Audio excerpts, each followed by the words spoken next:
আপনারা যারা আমার সামনে বসছেন সবাই জিন্দা আছেন? মুর্দা কেউ নাই তো?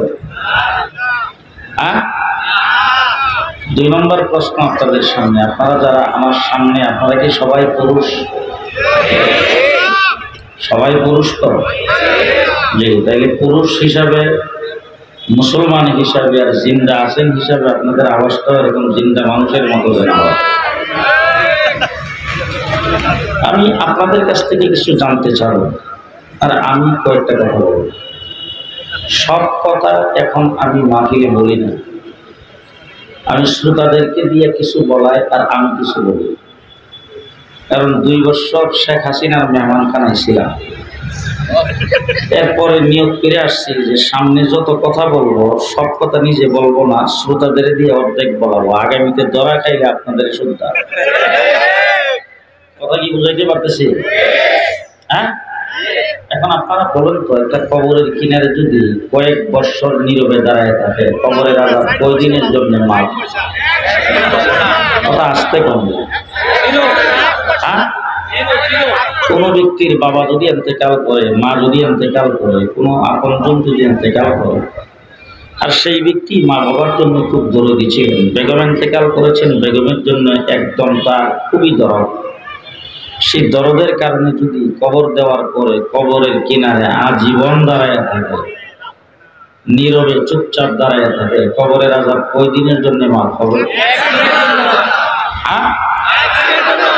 একদিনের জন্য কবরের আজাব মাফ হবে না। তাইলে ওখানে যাই নীরবে দাঁড়ায় রইলেন, লাভটা কি হবে?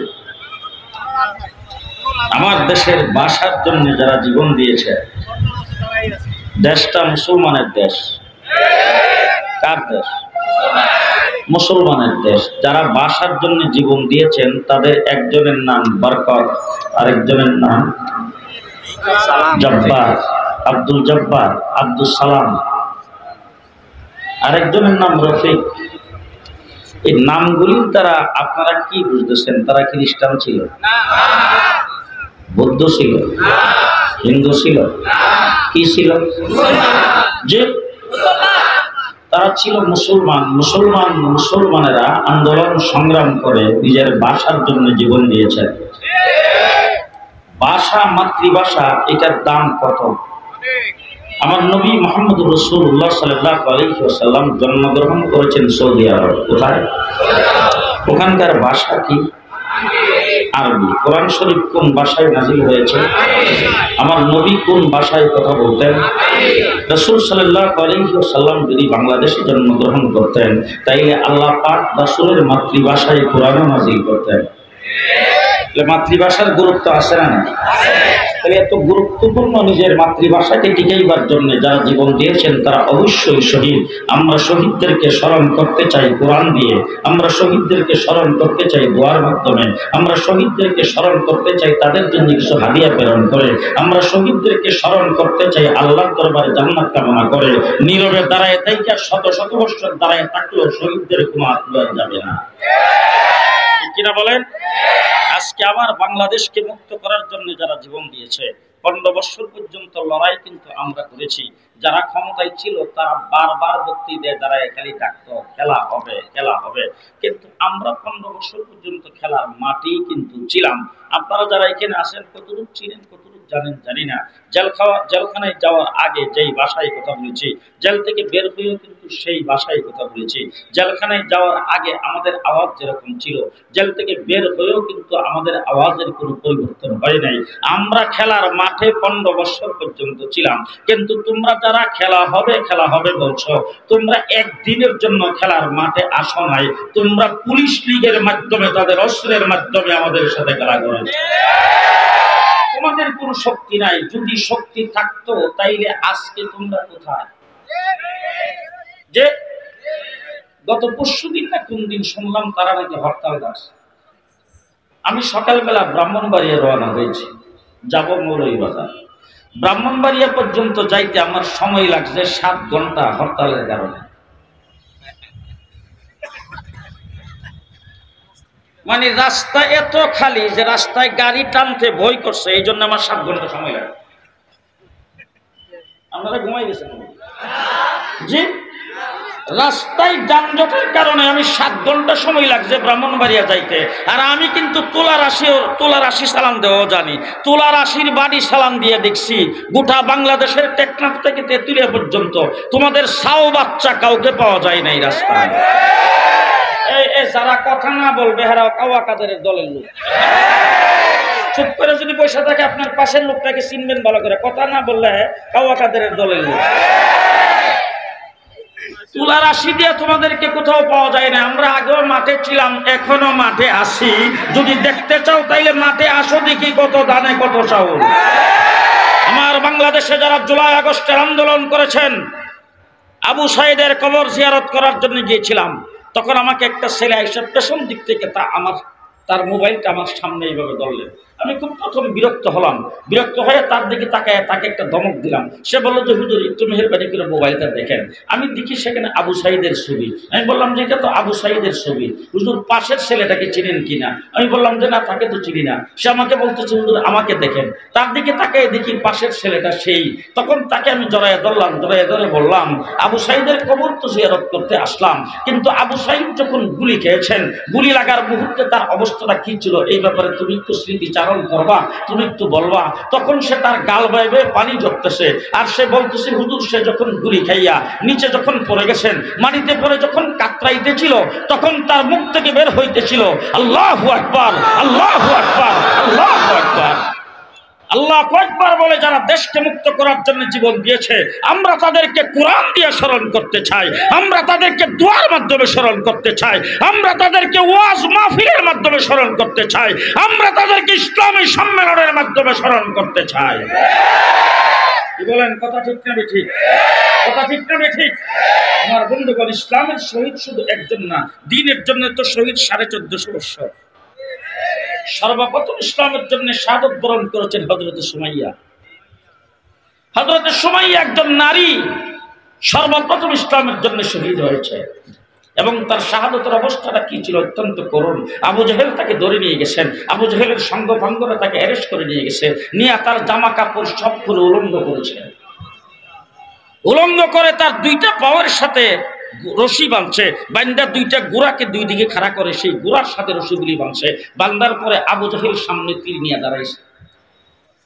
দাঁড়ায় তাকে বলতেছে 2টা অপশন, এখন যদি তুমি বলো আমি নবী মুহাম্মদকে ত্যাগ করলাম, তাইলে তোমার রশির বান খুলে জামা কাপড় পরায়া তোমাকে সসম্মানে বিদায় দিয়ে দেব।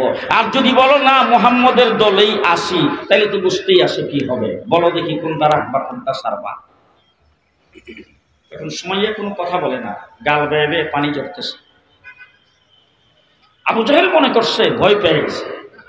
আবু জাহেল তাকে বলছেন সুমাইয়া, বই পাওয়ার তো কোনো কারণ নাই, তুমি বললেই তো হয় যে মুহাম্মদকে ছেড়ে দিলাম, তাইলে তো তোমার রশির বান খুলে তোমার জামা কাপড় পরায়া তোমাকে সম্মানের সাথে বিদায় করে দেই। তুমি বই পায়ে চোখের পানি ছাড়তেছো কেন, কাঁদতেছো কেন? তখন সুমাইয়া ডাক দিয়ে বলছেন, এই কোলাঙ্গার আবু জাহেল, নবীর দুশমন, ভালো করে শোন, তুই যে আমাকে শেষ করে দিবে, আমার যে চিহ্ন বিচ্ছিন্ন করে দিবে, আমি যে দুনিয়ার থেকে বিদায় হয়ে যাব, এই জন্য আমি চোখের পানি ছাড়তেছি না। আমার ভিতরে সামান্যতম ভয় ভীতি কিছুই কাজ করতেছে না। আমি শুধু একটা কারণে চোখের পানি ছাড়তেছি, নবী মুহাম্মদের মহব্বত আমার অন্তরে এই পরিমাণে আছে, আমি আল্লাহ পাককে বলতেছি চোখের পানি ছেড়ে ছেড়ে যে আল্লাহ তুমি আমাকে জীবন একটা কেন দিলা, আমাকে যদি শত শত জীবন দিতা আমি একটা একটা করে নবী মুহাম্মদের জন্য দিয়ে দিতাম। আমার ভাইরা, আমরা নবীকে কতটুকু মহব্বত করি, নবীকে কতটুকু ভালোবাসি, নবী সাল্লাল্লাহু আলাইহি ওয়াসাল্লামকে কতটুকু মহব্বত করি আর কতটুকু ভালোবাসি। সাহাবায়ে কেরাম তো 313 জন বদরের যুদ্ধের মধ্যে নামছে, তাদের হাতে অস্ত্র ছিল তো? অস্ত্র ছিল? অস্ত্র কিনবার কোনো জায়গা ছিল? তাদের হাতে অস্ত্র দেবে এমন কোনো গোষ্ঠী ছিল? তাদের পক্ষে পৃথিবীতে মানববন্ধন করবে এমন কেউ ছিল? তাদের পক্ষে মিছিল করার মতো, সমর্থন করার মতো কেউ ছিল? 313 জন জীর্ণ শীর্ণ মক্কার থেকে যারা হিজরত করে গিয়েছেন, তাদের এখনো মাথা গুজাইবার জায়গা হয় নাই, তাদের পায়ের নিচে মাটি নাই, মাথার উপরে ছায়া নাই, পরনে কাপড় নাই, পেটে ভাত নাই। তাদেরকে নিয়ে রাসূল সাল্লাল্লাহু আলাইহি ওয়াসাল্লাম মক্কায় গিয়েছেন, তাদের বউ মদিনায় গিয়েছেন, তাদের বউ বাচ্চা মক্কায় রয়ে গেছে। সেই বউ বাচ্চার উপর কি নির্যাতন হচ্ছে এটাও তারা সেখানে বসে জানে না। মোবাইলের যুগ ছিল না, খবর আদান প্রদানের যুগ ছিল না। ওই অবস্থায় তারা সম্পূর্ণ নিঃস্ব। তাদের ব্যবসা বাণিজ্য, তাদের অর্থ সম্পদ, তাদের বাড়ি ঘর সব মক্কাবাসীরা দখল করে নিয়ে গেছে, একদম নিঃস্ব অবস্থায় তারা সেই জায়গায় গিয়েছেন। কিন্তু হযরত মূসা আলাইহিস সালামের উম্মত সংখ্যায় 6 লাখ, কিন্তু তাদেরকে আল্লাহ পাক সুযোগ সুবিধা দিয়েছেন কত?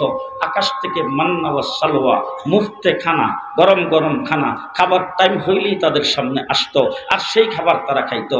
মরুভূমি দিয়ে রওনা হয়েছে, হঠাৎ করে পানি নাই। হযরত মূসা আলাইহিস সালামকে বলছেন, মূসা পানির ইন্তজাম কি? মূসা আলাইহিস সালাম হাতের লাঠি দিয়া একটা পাথরের মধ্যে আঘাত করেছেন, 12টা নহর সাথে সাথে আল্লাহ পাক জারি করে দিয়েছেন।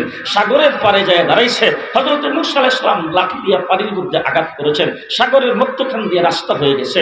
এমন সুযোগ সুবিধা পাওয়ার পরে হযরত মূসা আলাইহিস সালামের উম্মত 6 লাখ, তাদেরকে মূসা আলাইহিস সালাম ডাক দিয়ে বললেন, ফেরাউনে আসতেছে, ফেরাউনের সাথে যুদ্ধ করা লাগবে। তারা সব বিমিল্লাহ, মূসা যদি ফেরাউনের সাথে যুদ্ধ করা লাগে, তুমি আর তোমার আল্লাহ কইল, আমরা নাই। আপনাদের তো বক্তব্য যে জাহাদ জাহাদ জাহাদ চাই, হুজুররা চলেন, আমরা নাই। যে আপনাদের বক্তব্যটা কি? জাহাদ জাহাদ জাহাদ চাই, হুজুররা চলেন, আমরা নাই। এটাই তো কথা নাকি? না আপনারাও আছেন? ওই যে বললাম, ওই যে কাওয়া কাদেরের দলের লোক আছে, কথা কন, আপনারাও আছেন তো নাকি? যে এবার শুনেন, আমরা কোন উম্মত? সংখ্যায় 313। কতজন? পেটে ভাত আছে তো? রমজান শরীফের মাস, রাত্রে সেহরি পেট ভরে খাইতে পারে নাই, ইফতার কি দিয়ে করবে সেই ব্যবস্থা নাই। হুজুর আকরাম সাল্লাল্লাহু আলাইহি ওয়াসাল্লাম আবু জাহেল যখন মদিনা আক্রমণ করতে গিয়েছে, যায় যখন ডাক দিছে খেলা হবে, আজকেও যারা ডাকতো তারাও কিন্তু আবু জাহেলের বংশধর। দেখেন, সবাই কথা কয় না। আজকে যারা আমাদেরকে খেলার জন্য ডাকতো, এরাও কিন্তু আবু জাহেলের বংশধর। আবু জাহেলের প্রেতাত্মারাই গত 15 বছর পর্যন্ত ক্ষমতায় ছিল। জি, তুই খেলা হবে যখন ডাক দিছে, আল্লাহ পাকের দরবারে রাসূল তাকে, আল্লাহ আবু জাহেল তো মদিনাতেও শান্তিতে থাকতে দেবে না। আল্লাহ রাব্বুল আলামিন বলছেন, 13টা বছর পর্যন্ত নীরবে যা সহ্য করছো, এখন আর সহ্য করা যাবে না। আক্রমণের পাল্টা আক্রমণ, আক্রমণের পাল্টা আক্রমণ। পরিষ্কার ভাষায় বলে দিয়ে যাচ্ছি, আমাদের 15টা বছর পর্যন্ত গেছে। এবার ছাত্রদের আন্দোলনে, আমাদের কুচি কাচাদের আন্দোলনে যে বিপ্লব বাংলাদেশে হয়েছে, এখন ইসলামের বিরুদ্ধে বাংলাদেশে কেউ দাঁড়াবে, আমরাও পাল্টা আক্রমণ করব। সবাই রাজি? মনে থাকবে তো? ওই ভিআইপি যারা দাঁড়ায় দিচ্ছেন, আপনারা কোনো লাড়ি দেখছেন? কোনো বই নেই? আসে না, আসেন আসেন আসেন। লাড়ি আজকে 46 বছর হাতে আছে, 46 বছর। বাড়ি টাড়ি দেয় নেই কারণ, রিজার্ভ করে রাখছি, যেখানে মারার দরকার আসল জায়গায় মারবো। কথা কি বুঝতে পারতেছে? জি, আমার আল্লাহ রাব্বুল আলামিন বলেন, প্রস্তুত হও। বাস, রাসূল সাল্লাল্লাহু আলাইহি ওয়াসাল্লাম মদিনার মসজিদে নববীতে সকলকে আহ্বান করলেন। হুজুর আকরাম সাল্লাল্লাহু আলাইহি ওয়াসাল্লামের সামনে সকল সাহাবায়ে কেরাম আসছে। আল্লাহর নবী সাহাবায়ে কেরামের সামনে সব গোড়ারি দিয়ে তাকাইছে। তাকাইবার মাত্র সাহাবায়ে কেরাম বুঝা গেছে, রাসূল আমাদের কাছ থেকে কিছু শুনতে চাচ্ছেন। হুজুর আকরাম সাল্লাল্লাহু আলাইহি ওয়াসাল্লামের সামনে এক একজন সাহাবী দাঁড়াইতে শুরু করেছেন, আর তারা বক্তব্য রাখতে শুরু করেছেন। ও আল্লাহর হাবিব, হযরত মূসা আলাইহিস সালামের উম্মত সমস্ত সুযোগ সুবিধা পাওয়ার পরে তারা বলছিল, যুদ্ধ করা লাগলে তুমি আর তোমার আল্লাহ কইরো, আমরা নাই। আজকে আমাদের পেটে ভাত নাই, পরনে কাপড় নাই, পায়ের নিচে মাটি নাই, মাথার উপরে ছায়া নাই, আমাদের হাতে অস্ত্র দেওয়ার কেউ নাই, আমরা সম্পূর্ণ নিঃস্ব। কিন্তু আপনাকে পরিষ্কার ভাষায় বলে দিচ্ছি, যতক্ষণ আমাদের দেহের ভিতরে প্রাণ থাকবে, আপনার ডাইনে বামে সামনে পেছনে লড়াই করতেই থাকবো, লড়াই করতেই থাকবো।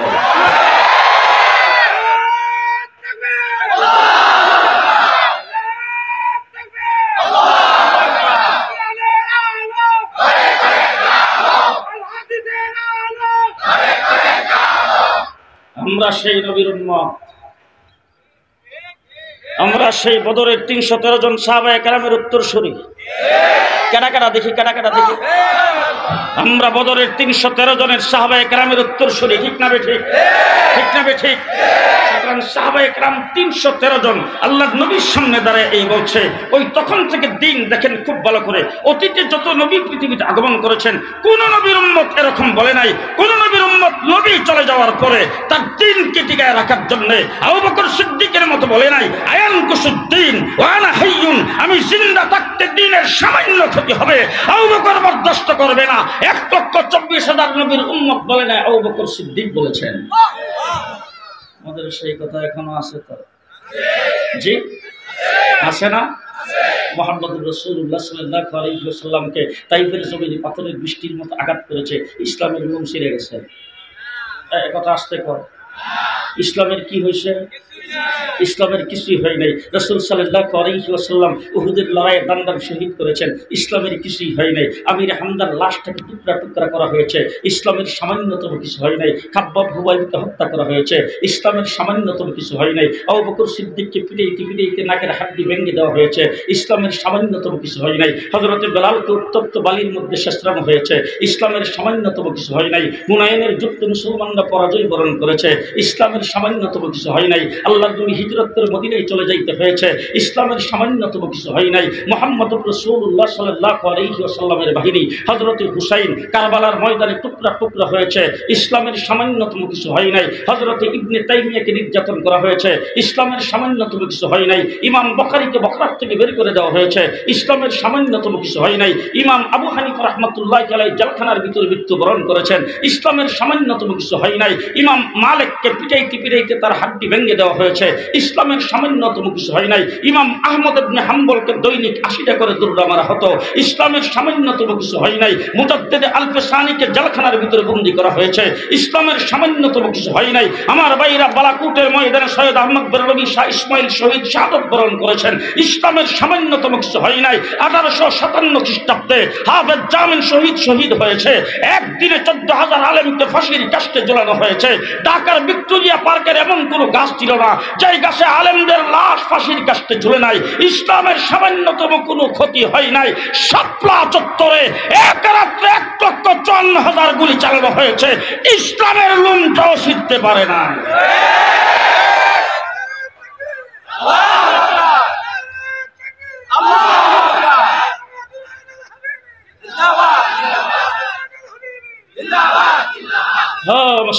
মুসলমান ভালো করে শুনে রেখেন, আজকে আমরা নবীর আশেকের দাবি করি, আশেকের স্লোগান দেই, জুসনে জুলুস বের করি, বিশ্ব আশেক বলে দাবি করি। খুব ভালো করে শুনে রেখেন, মুহাম্মদুর রাসূলুল্লাহ সাল্লাল্লাহু আলাইহি ওয়াসাল্লামের আশেক কাকে বলে? বদরের যুদ্ধের ময়দানে নামছেন হযরত আবু বকর সিদ্দিক, ইসলামের সর্বপ্রথম ব্যক্তি, উম্মতের মধ্যে 1 নম্বর ব্যক্তি। হ্যাঁ, শুধু কি আমাদের নবীর পরে?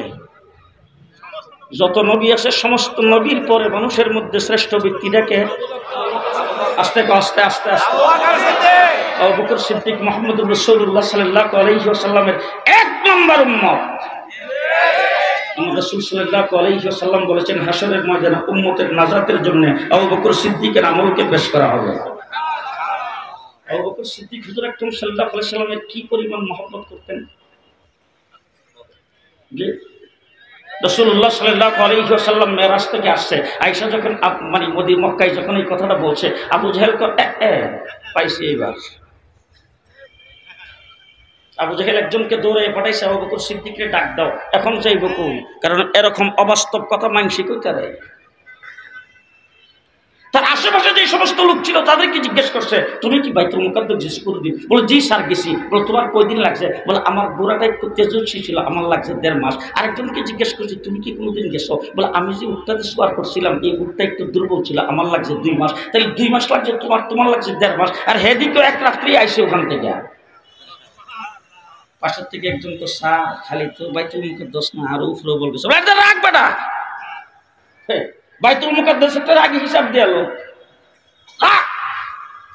ডাক দেওয়া আবু বকর সিদ্দিককে, আবু বকর সিদ্দিককে ডাইকে আনছে। আবু জাহেল ডাক দিয়েছে, এখন যাই বকর, আরে কি হয়েছে? বলে হয়েছে মানে তোমার নবী কি অবাস্তব কথা বলে দেখছো? বলে কি অবাস্তব কথা বলছে? বলে একই রাত্রে বলে বাইতুল মুকাদ্দাস যাইয়া যাবতীয় সবকিছু দেখা তারপর আবার সেখানে নবীদের ইমামতি করিয়া এরপর আবার এই রাত্রির ভিতরেই বলে ফেরত আসছে। কি অবাস্তব কথা! এত অবাস্তব কথা মানছে কইতারে? আবু বকর সিদ্দিক তুমি কথাটা শুনলা কই থেকে? বলে আরে আমি মুহাম্মদের মুখ থেকে শুনছি। আবু বকর সিদ্দিক বলে এর চাইতে অবাস্তবটা আমি বিশ্বাস করি। এরপর একটা কম হ্যাঁ এরপর একটা কম আবু বকর সিদ্দিক আল্লাহ নবীর দরবারে গেছে। আল্লাহ নবী বসাইছেন আবু বকর সিদ্দিককে। আবু বকর সিদ্দিক মাথা নিচের দিকে দিয়ে বসছে। আবু বকর রাত্রের বেলা ঘুমিয়েছিলাম, জিবরাইল আমিন আমার কাছে আসছে। সাদাক্তা ইয়া রাসূলুল্লাহ, আমার যদি কইতে আমি আচ্ছা আচ্ছা বুঝলেন?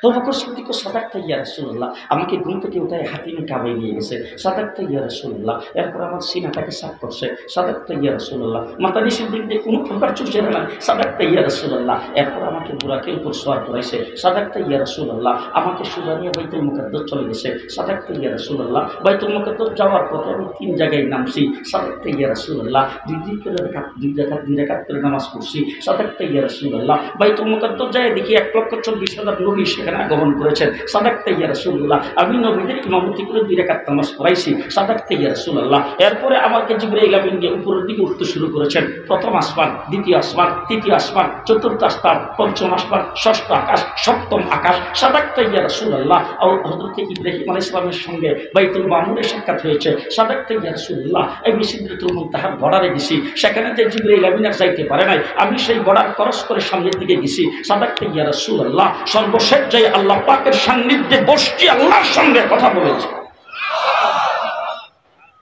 সাদাক্তা ইয়া রাসূলুল্লাহ, এরপর একটা শুনেন ভালো করে রেডি হন। আশহাদু আন্নাকা নাবিয়্যুন হাক্কা, আশহাদু আন্নাকা নাবিয়্যুন হাক্কা, আমি সাক্ষ্য দিলাম আপনি নবী বরহক, তার মধ্যে কোনো সন্দেহ নাই। আল্লাহু আকবার। এবার নবী কি বলছে শুনবেন। হুজুর আকরাম সাল্লাল্লাহু আলাইহি ওয়াসাল্লাম বলেন, ও আবু বকর, তুমি বলছো আমি নবী বরহক, তার মধ্যে কোনো সন্দেহ নাই। আমি বলতেছি তুমি শুনো, আশহাদু আন্নাকা সিদ্দিকুন হাক্কা, আমি নবী বরহক, তুমি সিদ্দিক বরহক। আবু বকর সিদ্দিক বদরের যুদ্ধের মধ্যে নামছে।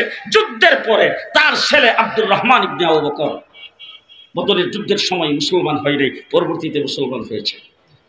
বাপ বেটা দুইজন একসাথে বসছে, বৈশা গল্প করতেছে। ছেলে বাপেরে বলতেছে, আব্বা আব্বা যুদ্ধের ময়দানে যাও সিদ্দিকে, আর এই বদরের যুদ্ধের ময়দানে যে নাম ছিলাম, আমি ছিলাম আবু জেহেলের পক্ষে, আর আপনি ছিলেন বিশ্বনবীর পক্ষে।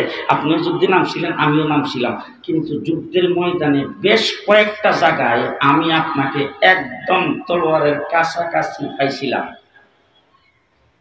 সেই তলোয়ারটা হলে আপনার গর্দানে মারমু, এবং শুনে আপনার চেহারাটা দেখে মায়া লেগে গেছে। বাপ তো আপনি, আপনার চেহারা দেখে মায়া লেগে গেছে, এই জন্য আব্বা আপনার গর্দানটা কাটতে পারিনি, নাহলে খুব সহজে আপনাকে কাছে পাইছিলাম।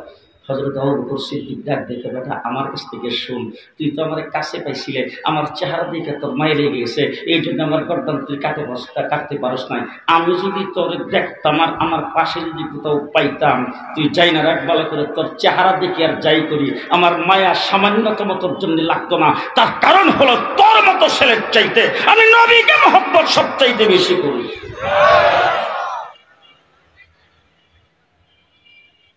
মুহাম্মদুর রাসূলুল্লাহ সাল্লাল্লাহু আলাইহি ওয়াসাল্লামের বিবি উম্মাহাতুল মুমিনিন উম্মে হাবিবা, আবু সুফিয়ানের মেয়ে। আবু সুফিয়ান মক্কা থেকে আসছে সুলহ হুদাইবিয়ার বিষয় নিয়ে রাসূল সাল্লাল্লাহু আলাইহি ওয়াসাল্লামের সাথে কথাবার্তা বলার জন্য। আয়েশা মেয়ের জামাই, তো মেয়ের জামাই না, মেয়ে আছে যেই ঘরে, সেই ঘরে যাইতে অসুবিধা আছে। বস ওই ঘরে গেছে, যাওয়ার পরে ঘরের মধ্যে যে ওই যে খিজুরি পাতার একটা খাটিয়া ছিল, যেটার মধ্যে রাসূল সাল্লাল্লাহু আলাইহি ওয়াসাল্লাম শুইতেন, হুজুরের শরীরের মধ্যে দাগ হয়ে যেত, ওইটার মধ্যে একটা চাদর বিছানো ছিল। উম্মে হাবিবার দেখা মাত্র চাদর ঠান্ডা উড়াইয়া খালিটার মধ্যে বইতে দিছে। যখন খালিদের মধ্যে বসার কথা ইশারা করছে তখন আবু সুফিয়ান ডাক দিয়ে কও, তুই এরকম কবে থেকে হইলি? আমি তোর বাবা, আমি তুই এখানে আইসি, তুই আরো এই চাদরটা থেকে আরো ভালো কোনো চাদর থাকলে বিছাইয়া জায়গাটা নরম করে আমার বসতে দিবে, তুই দিয়ে আমার এখানে খালি ইয়াদের মধ্যে বসার কথা বলতেছ। উম্মে হাবিবা উঠে কও, আপনি বাবা হইলে কি হবে, আপনি মুশরিক, আপনার বাবার চাইতে কোটি গুণ বেশি মহব্বত আল্লাহর নবীর আমার অন্তরে। কতটুকু মহব্বত করেন রাসূলকে, কতটুকু মহব্বত করেন। শেষ কথা, শেষ বালাকুতের ময়দানে হযরত শাহ ইসমাইল শহীদ শাহাদাত বরণ করেছে। শাহাদাত বরণ করার আগ মুহূর্তে একজন নবীর দুশমন এসে তার সামনে আল্লাহর নবীকে কুৎসিত ভাষায় গালি দিয়েছে। গালিটা যেই মাত্র দিছে, গালিটা কানে আসার সাথে সাথে ইসমাইল শহীদ একটা বল্লম হাতে নিয়ে তাকে ডাক দিয়া বলছেন, নবীর দুশমন, খোদার কসম করে বলছি তোরে হত্যা করার আগে আমি মরব না। এখন আমি আপনাদের জিজ্ঞেস করতে চাই, হায়াত মৌত কার হাতে? জি, আপনি আমি কি কসম খেয়ে বলতে পারবো যে আমি আগামী মাগরিবের আগে মরতাম না? এটা কি সম্ভব? হ্যাঁ, হাদিসে পাকে রাসূল সাল্লাল্লাহু আলাইহি ওয়াসাল্লাম বলছেন, কোন আল্লাহওয়ালা ব্যক্তি যদি আল্লাহর নাম নিয়ে কসম করে, আল্লাহ সেই কসম পুরা করে দেয়। যে মাত্র বলছেন এই কথা যে তোরে হত্যা করার আগে আমি মরবো না, খোদার কসম করে বলছি, এই কথা বইলা দুশ্মন দূর দিছে, দুশ্মনের পেছনে বললাম রে দূর দিছে, পেছন থেকে একটা নবীর দুশ্মন যে গালি দিছে তার পক্ষের একজন লোক এসা ওনার গর্দানটাকে এক কোপ দিয়া কেল্লাটাকে আলাদা করে ফেলে দিয়েছেন। এবার আমি জিজ্ঞেস করতে চাই, টঙ্গীর ইজতেমায় যারা গেছেন, এই জায়গায় কিন্তু শুধু তাবলিগীদের ইজতেমা না, ফকিরদের ইজতেমা। এটা কও, হ্যাঁ, বাংলাদেশের যত প্রকারের ফকির দেখতে চান, কোনটার নাক নাই, কোনটার মুখ নাই, কোনটার চোখ নাই, কোনটার কান নাই, দুইটা পাও নাই, দুইটা হাত নাই। আচ্ছা, এরকম কোন ফকির দেখছেন কিনা মাথা নাই? কি হুজুর আপনি আইছেন নাকি? বড় হুজুর আইসা পড়ছে এখন আর আমার শেষ। বলেন তো দেখি, মাথা নাই কোন দেখছেন নাকি? ওই যে বললাম যে ওই দলের লোকে মাথা নাই কোন ফকির দেখছেন? মাথা ছাড়া কেউ বাঁচতে পারে? ইসমাইল শহীদের গর্দান আলাদা করে ফেলে দেওয়ার পরে বললাম নিয়ে তার পেছনে 200 গজ দৌড়ে যায় বললাম মেরে তাকে হত্যা করে তারপরে তিনি করছেন। তার নাম আশিকে রাসূল। তার নাম আস্তে আস্তে আস্তে আস্তে তার নাম আশিক রাসূল। এখন আমার কথা বলতে সুবিধা হয়েছে, কারণ সাইদুল হাদিস যখন এখানে এসে গেছে, এই বুখারী শরীফ উনি পড়ান। এখন বুখারী পড়েন না, বুখারী পড়েন এখানে আরো আছে। আমি ওনাদেরকে জিজ্ঞেস করতে চাই, আমি এ পর্যন্ত যত সামান্য যুদ্ধের এলেম শিখছি, এর ভিতরে আমি পাইছি আবু জাহেল রাসূলকে 2টা শব্দ দিয়ে গালি দিছে। একটা হইল মজনুন, আর একটা হইল সাহেব।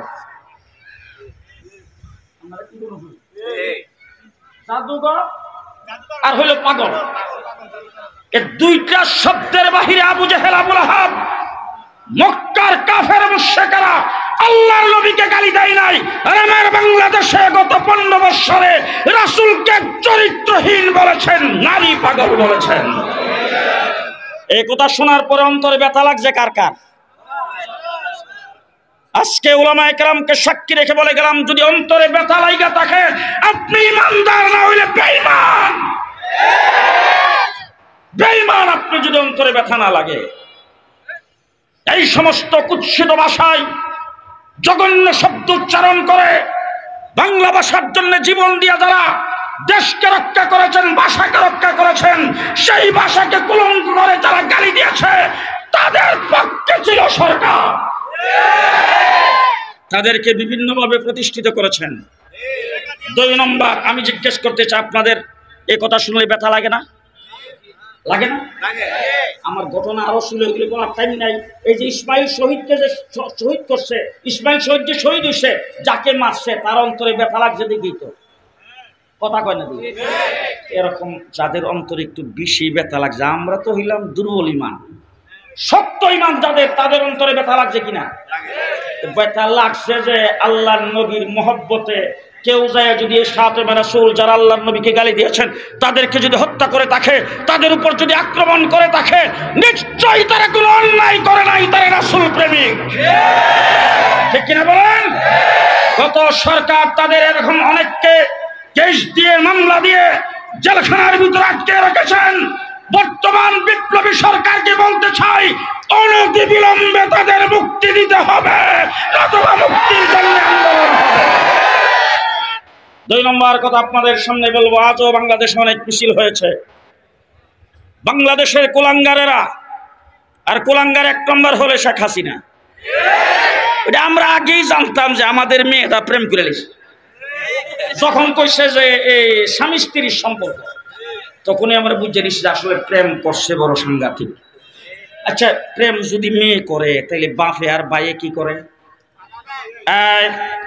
মোবাইল করতে পারবে না, ওর হাতে কেউ যেন মোবাইল না দেয়, হে যেন কোনো মোবাইল না পায়, চিঠিপত্র লিখতে পারবে না, জানালা দিয়ে যেন তাকে না রাখে, দরজা সবসময় বন্ধ করে রাখবা, এরকমভাবে শেক দেয়। আমরা কিন্তু শেকটা দিচ্ছি। মন্দিরে যখন বাংলাদেশে আনার জন্য দাওয়াত দিচ্ছে, আমরা বলছি মন্দিরে আনতে পারবা না। বলে শেষ পর্যন্ত দেখলাম এমন প্রেম লাগাইছে, আমরা মেয়েটাই বেঁচে গেছে। দুঃখটা হলো যদি খালি হাতে যাইতো তাহলে একটা কথা আছে, আগেই যা আছে সব সরাইছে। যাওয়ার সময় লাগেজ নিয়ে গেছে 16টা। কথা বুঝছেন তো? এখন আমার বাংলাদেশে যারা আওয়ামী লীগ, ছাত্রলীগ, যুবলীগ আর শ্রমিক লীগ যারা করতো, যারা হাসিনার পক্ষে দালালি করছে, মহল্লায় মহল্লায় যারা অকারণ সৃষ্টি করছে, যারা সন্ত্রাসী কার্যক্রম করছে হাসিনার পক্ষে, তোরার কথা তো একজনের কথা হাসিনা শ্বাসটাও ফেলে নাই, সব দিতে কুসু গাছে ফাঁসি লাগে মরা দরকার। কথা বলেন ঠিক না? ঠিক। কুসু গাছে ফাঁসি লাগে মরা দরকার, ঠিক কিনা? আল্লাহর নবীর দুশমনদেরকে যারা প্রতিষ্ঠিত করেছেন ধর্মনিরপেক্ষতাবাদের নাম দিয়ে, এই দেশের মধ্যে মুক্তিযুদ্ধের চেতনার কথা বলে 15 বৎসর আলেম ওলামায়ে কেরামকে যারা হত্যা করেছে, তাদের রাজনীতি বাংলার মাটিতে হবে না, তাদেরকে ব্যান করতে হবে। আওয়ামী লীগকে নিষিদ্ধ করতে হবে। কে কে রাজি? হাত উঠান দেখি। দেখি যারা বিএপি দ্বারা বিষয়ের হাত উঠাইছে কিনা। উড়াইছেন? সবাই উড়াইছেন? উড়াইছেন? ছাত্রলীগ যদি সন্ত্রাসের দায়ে নিষিদ্ধ হয়, আমার বাংলাদেশে যদি আওয়ামী লীগ সরকারের আমলে সন্ত্রাসের দায়ে যে সমস্ত দল নিষিদ্ধ হয়েছে, এর চাইতে লক্ষ গুণ বেশি সন্ত্রাসী কার্যক্রম করেছে আওয়ামী লীগ। আজকে জাতিসংঘের বিপরীতে সেটা প্রমাণিত হয়েছে, ঠিক না? ঠিক। এরপরে তাদেরকে আর ফাইলা রাখতে কোনো লাভ নাই। আবার একমত হযরত মাওলানা লোকমান মাঝারি সাহেব সহ আরো অনেকে আসছেন, আমার যেহেতু আরো প্রোগ্রাম আছে আজকে যারা